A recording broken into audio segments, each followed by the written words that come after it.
morning mga katropa. Si katropa ngayon aalis. Pupunta ng Caloocan. Pupunta sa mga kamag-anak, magbanding sila doon. Malayo ang mga katropa sa may North Caloocan. Pupunta ako ngayon doon.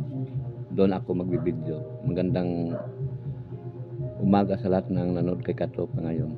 Good morning sa lahat.